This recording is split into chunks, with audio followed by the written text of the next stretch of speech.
Welcome to Combos from the Couch by LifeStance Health, where each episode covers the many facets of mental health and well-being.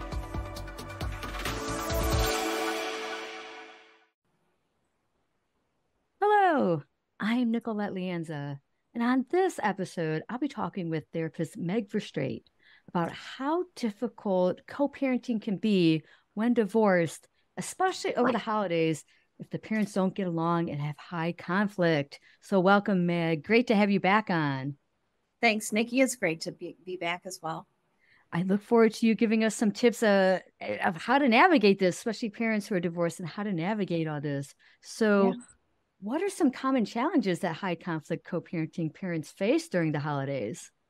Well, generally speaking, Nikki, there's the time, scheduling, financial, sometimes traveling is involved. You know, if people live in separate locations, such as even separate states, you know, let alone separate cities, you know, packing for the kids and just overall the schedule of the kiddos, depending on what age they are, if they have significant others themselves, or, you know, if they have sports game, you know, so I think overall the scheduling plays the biggest factor, and then trying to not just have that day, you know, being flexible, like maybe celebrating over the weekend, you know, so it's all about flexibility and self-regulation of the parents, I feel.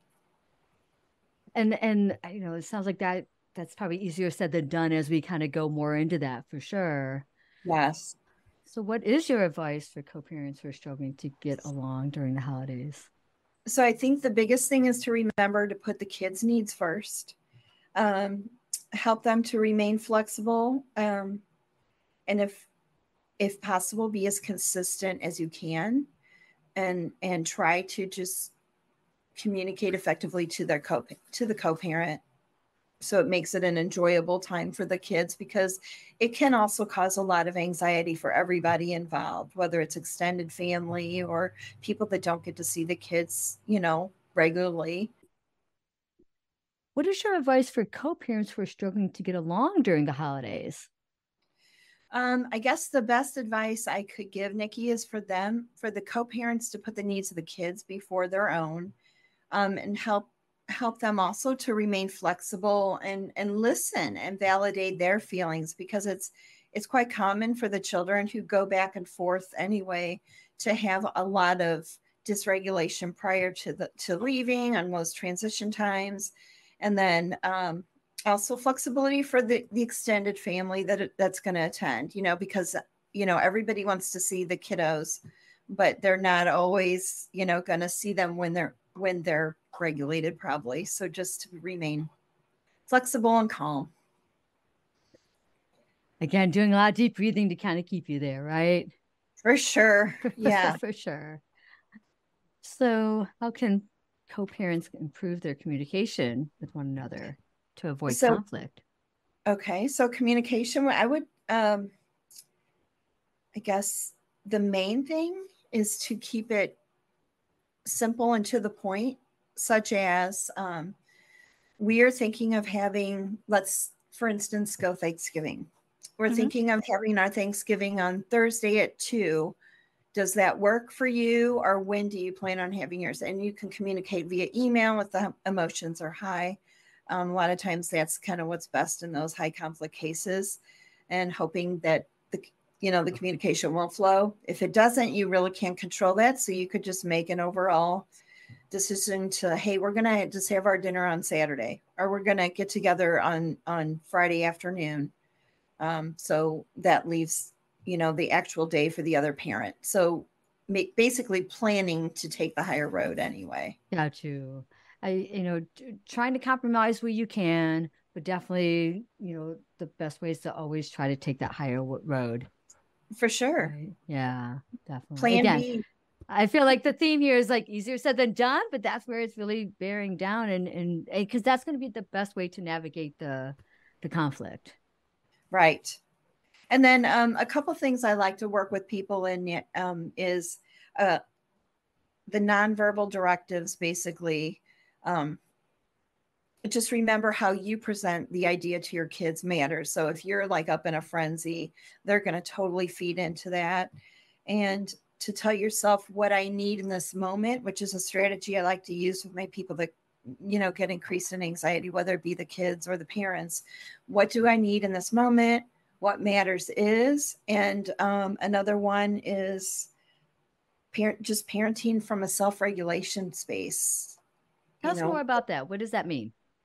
So when we're self-regulated, we're able to just be more calm and go with things that come up unexpectedly. For instance, if I focus on what matters is, the what matters is part goes along with that, in that it matters that we're all together. I got you. We're going to spend time together. It does not matter when. What matters is we're going to enjoy this time. And then as long as I'm self-regulated inside, then I'm going to present that on the outside. It's a lot of work, Nikki. It's intentionality at its finest, for sure. But I mean, that's a great tip, because I think the advice you're saying to parents is like, regulate yourself, and that'll help you navigate things maybe a little easier, right? Once you're feeling more cool and calm within. Yeah. And then there's also that high and low. So basically, if your emotions are high, or if the other co-parents are high and frustrated, you always want to kind of hover at that mid range, because if you're going to be also dysregulated and highly emotional, no one's going to kind of get anything done as far as scheduling. You that person hopefully will end up coming down to you where you are, and that's self-regulation. Do you have more specific tips of how people can do that? Yeah. Let's see. Here's a real simple one. I ask people to look in the mirror sometimes when they're saying something in the moment, like, why are they doing this? Go look in the mirror real quick. What does your face look like? Are you grinchy? Are you kind of scowling? Right. Because that's what you're presenting, or if you're just, again, your interior dialogue, it's not about, oh, they're messing me up again. It's about, I'm so glad we're together. So those messages you send yourself are the ones that are going to keep you functioning in a self-regulated space. Right. Oh, great tips. Again, I don't think sometimes people recognize what their face might be showing, that they might really wear their emotions on their face and on their sleeve, as well as that self-talk is really important. What you're telling yourself is going to be leading how you're going to react. So it's great that you're reminding people to kind of adjust that a bit. 100%. And then another one is recognize, regulate, and repair. So of course you can't repair in the moment if people are not agreeing or not communicating correctly, but you can recognize your own things, and you can, kind of regulate yourself.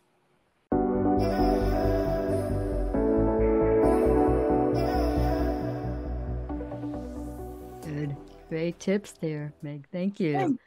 What are some ways to help children cope with the stress of high conflict co-parenting?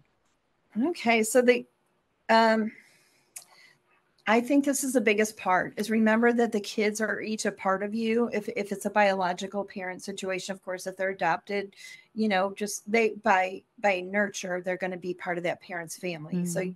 So just remember that how you interact with that other person, whether you sort of send the message like, oh, they're mean, or they're a hot mess, or whatever, that child can identify with that part too and say, well, you think so-and-so's mad or mean. Does that mean I'm that way too? And so that kid will end up adopting that sort of persona, or that part. Okay. And you want to make sure that you're welcoming both parts of those selves of kids. Very important. That's clear. Definitely. Yeah, that makes it totally clear. Very clear. Again, harder to do, but with practice, you'll get better at it. And it's a great goal to try to nurture within yourself to do. Yeah. And again, this goes for just about everything, when you have difficult situations with work, or with peers, people out on the road, just be intentional, and it does matter what you say to yourself. And then you focus on what is the real purpose here. What are we trying to accomplish here? Having a great time? Fine. We got I love that you clarify that, because it's true. We can get very much in the weeds of things. So when you clarify, what are we really trying to accomplish here? We're trying to have a good time, have a nice holiday for the kids and with the kids, right? Right. Yeah. Expectations sometimes have to be a little bit more soft, not Soft. hard and rigid. Right. Mm-hmm. Right. How can co-parents support each other during the holidays, even if they're not getting along?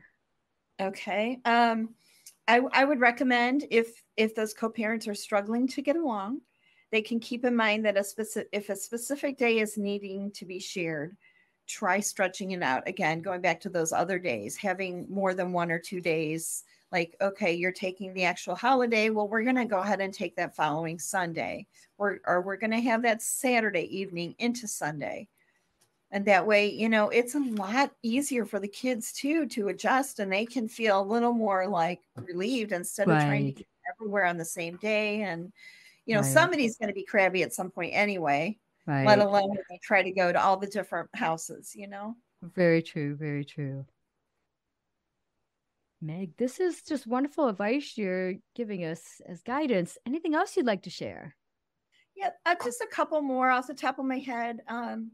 Just remember that the kids can always, the children, whether they're adult children or smaller, they can always sense our dysregulation.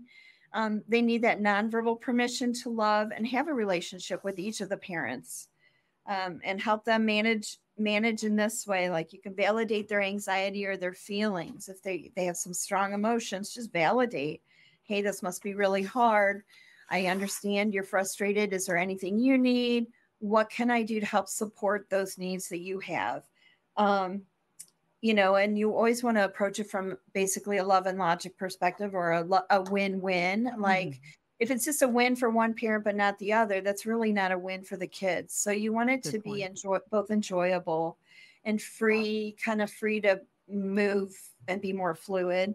And get self-care, take a walk, stay hydrated, call a friend if you need to. um, the kids are going to be happier, feel safer, and experience more joy when all that kind of is more intentional. Definitely. I think I that's the could go key on and word. on, Nikki. No, I I could love just, it. but Love it, Meg. thanks. But maybe we can always do a second Part two. component sometime. Yeah, definitely. And I think the key word you're emphasizing is being intentional. I love that you're Always. emphasizing that. Definitely. My Thanks, gosh. Nikki. Thank you again, Meg. Thank you for sharing all your knowledge on this topic with us. Love to have you back on. Thanks. Anytime. Have a wonderful day and happy holidays to you. You too. You too. I'd also like to thank the team behind the podcast, Jason Clayton, Juliana Whitten, and Chris Kelman, with a special thanks to Jason Clayton, who edits our episodes. Thank you for listening to Convos from the Couch. Take care, everyone. Take care, everyone. Take